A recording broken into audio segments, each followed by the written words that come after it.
En Syrie, 600 000 Druzes de la région de Souaïda veulent aujourd'hui faire sécession et être absorbés par Israël. Un territoire et sa population devenus farouchement pro-Israël après avoir survécu à des massacres.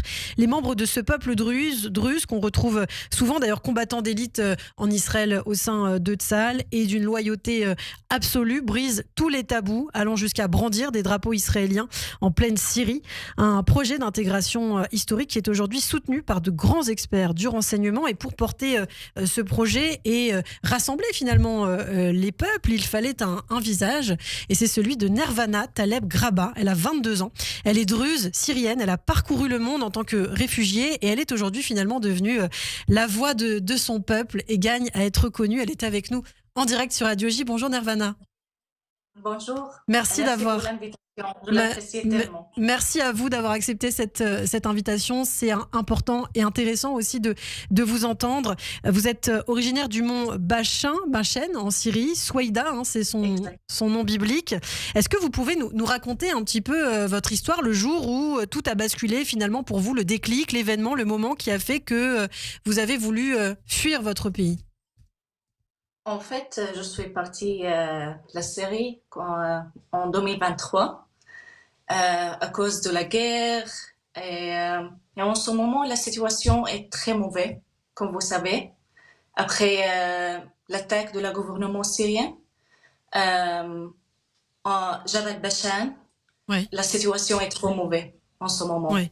Alors, à quoi ressemblait votre vie? À quoi ressemble actuellement la vie des Druzes, par exemple, syriens, là-bas à Souaïda, par exemple? En fait, pas d'eau, pas d'électricité, il n'y a rien à Souaïda. Ouais. Pas d'éducation, il n'y a rien en Suède, malheureusement. Et comment s'est passée la fuite? Vous dites que vous avez fui en 2023 pendant la guerre, donc après le 7 octobre 2023, les massacres du Hamas qui a finalement embrasé toute la région. Vous avez parcouru, je crois, plusieurs pays avant d'arriver en France, c'est ça? Exactement, c'est ça, oui. Alors, est-ce que vous pouvez nous raconter? Oui. Oui, c'était la Syrie, Liban, Turquie, Cuba, Suriname, Guyane française. Et alors, je suis restée en Guyane française 8 mois. 8 mois. Et donc, c'est là où vous avez vraiment appris le français, d'ailleurs. Exactement, oui, tout à fait. Pour commencer mes études. Ouais. Et en ce moment, je fais licence anglais. Une licence d'anglais, donc vous êtes vraiment polyglotte, comme on dit. Oui. Vous avez choisi... Vous avez choisi la France comme terre d'accueil, donc pourquoi la France? En fait, c'était le seul choix pour nous. Comme moi, je suis syrienne, c'est pas possible de fuir comme je veux. Alors, c'était le seul choix pour moi. Et j'aimerais bien dire merci à la France pour nous accueillir là. Je suis trop heureuse là. Ouais. Aujourd'hui, c'est magnifique, je peux dire. Aujourd'hui, vous avez encore de la famille en Syrie? Vous êtes encore en lien avec eux, si vous avez de la famille d'ailleurs là-bas? Oui, bien sûr, oui, comme mes grands-mères, mes oncles, oui, tout, oui. Ouais. Et aujourd'hui, est-ce que eux aussi veulent fuir ou veulent rester? Est-ce qu'ils ont la possibilité d'ailleurs de fuir? Non, c'est pas possible pour eux, non. En ce moment, non. Mais ils aimeraient bien fuir en fait. Oui. Alors, tout le monde veut voyager, tout le monde. Oui, grandir en Syrie, Nervana aussi, ça signifie être nourri dès l'école à une rhétorique anti-israélienne. On apprend à détester, j'imagine, Israël, à détester les Juifs. Est-ce que c'est quelque chose que vous avez vécu quand vous étiez enfant? Tout à fait, malheureusement, oui, tout à fait. Mais en fait, quand j'ai parlé avec les gens en Israël, avec les Druzes, avec les Juifs, j'ai vu autre chose. J'ai bien réalisé qu'ils sont très bien. Oui. Vous voyez? Alors, c'était pas la réalité comme on a appris à l'école. Mais alors, ce lien avec Israël, c'est-à-dire comment vous avez été en lien d'ailleurs avec Israël directement et pourquoi aussi aujourd'hui vous dites que vous souhaitez d'ailleurs qu'une partie de la Syrie soit annexée par Israël? Racontez-nous. En fait, pour moi, j'ai décidé d'apprendre l'hébreu. Ça fait 9 mois que j'apprends l'hébreu. Alors, et j'ai partagé mon voyage sur les réseaux sociaux, l'apprentissage de l'hébreu. Et ouais. Mais Euh, aujourd'hui, qu'est-ce que ça représente pour vous, Israël? Pourquoi justement ce lien avec Israël? Que vous avez d'ailleurs les Druzes de manière en générale fait, aussi en Israël, oui. En fait, Israël nous a aidés après l'attaque en juillet 2025. Alors, je l'ai tellement apprécié et j'ai bien aimé d'encourager les gens pour apprendre les mots. C'est ça. Ouais. Alors Alors, aujourd'hui, c'était essentiel pour eux d'apprendre les mots. Et oui, c'est ça.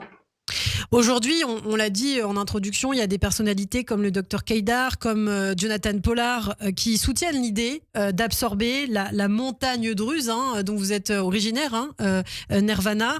Est-ce que c'est vraiment envisageable, on va dire, concrètement? Est-ce que c'est faisable?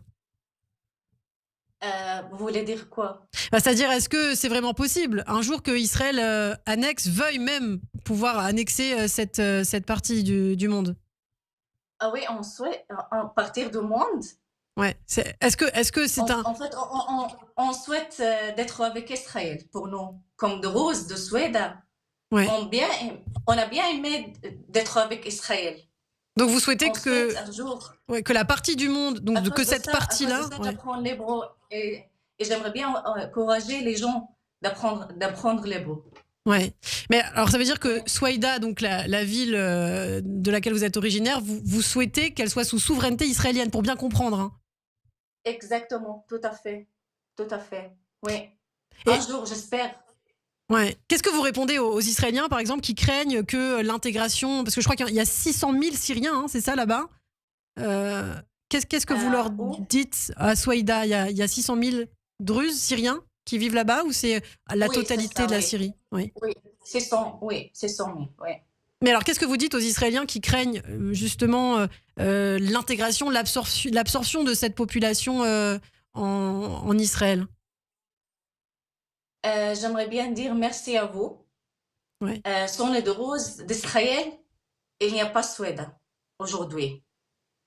Alors, j'aimerais bien dire merci à les deux roses Ouais. d'Israël. Aujourd'hui, Oui. quelle est votre ambition, Nirvana? En fait, j'aime bien partager mon apprentissage en hébreu. J'aimerais bien être comme ambassadeur Ouais. qui, oui, j'espère. Donc mettre en place, par exemple, un programme d'Ulpan pour les Druzes syriens pour qu'ils apprennent l'hébreu. Exactement, oui. Ou ambassadeur, on va dire. Aujourd'hui, est-ce que vous savez combien de Druzes vivent expatriés en France? Et est-ce que vous vous sentez isolé parfois? Parce que c'est vrai qu'on n'a pas l'occasion de rencontrer beaucoup de Druzes. Est-ce que vous êtes en lien? Est-ce que vous savez combien de personnes, combien de Druzes vivent aujourd'hui dans notre pays? Euh, En France ou à Suède? En France. Aucune idée en fait, j'ai pas de lien là, Ouais. en France. Normalement, j'ai des amis, des Français, des Allemands, normalement. Mais alors, aucune idée.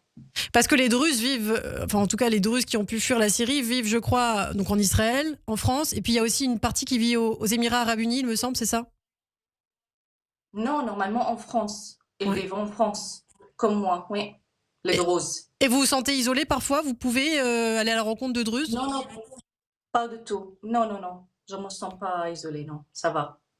Je voulais vous faire réagir aussi à une question plutôt d'actualité. Nirvana, vous avez entendu Donald Trump qui a dit que il voulait que ce soit la Syrie qui s'occupe du sort du Liban, du sort du Hezbollah. Qu'est-ce que vous en pensez d'ailleurs? Qu'est-ce que vous en pensez de Donald Trump et de ses déclarations? En fait, comme ça, je ne peux pas donner mon avis car je ne m'intéresse pas aux politiques. Oui. Alors, aucune idée pour moi, mais je peux dire qu'elle est stupide pour décider ça ou pour dire ça, car on sait qui est Ahmed El-Shara. C'est pas possible de... Qui est-il justement? Terroriste. Elle est terroriste. C'est lui qui est responsable, en tout cas, de votre situation, de la Bien situation de sûr, votre famille et de ce que vous avez vécu? bien sûr. Nervana, si vous aviez un dernier mot à adresser aux auditeurs, aux auditrices, peut-être aux Druzes qui vont ensuite nous écouter sur Internet ou à Israël, qu'est-ce que vous diriez? J'aimerais bien dire merci. Merci à la France pour nous accueillir. Comme moi, je suis réfugiée là. Et je suis étudiante et j'ai bien travaillé. Alors, merci beaucoup la France. Merci Israël. Euh, je l'apprécie tellement. Et merci à vous aussi. Avec plaisir. Merci beaucoup Nervana d'avoir été avec nous ce matin sur Radio J. Sa mission, mettre en place, donc vous l'aurez compris, un programme d'Ulpan pour enseigner l'hébreu aux Druzes de Souaïda, sa région où vivent 600 000 personnes. Et on l'a vu aujourd'hui, certains Druzes n'hésitent pas à élever le drapeau israélien en pleine Syrie, au risque aussi pour leur vie. Merci Nervana, vous restez avec nous sur Radio J.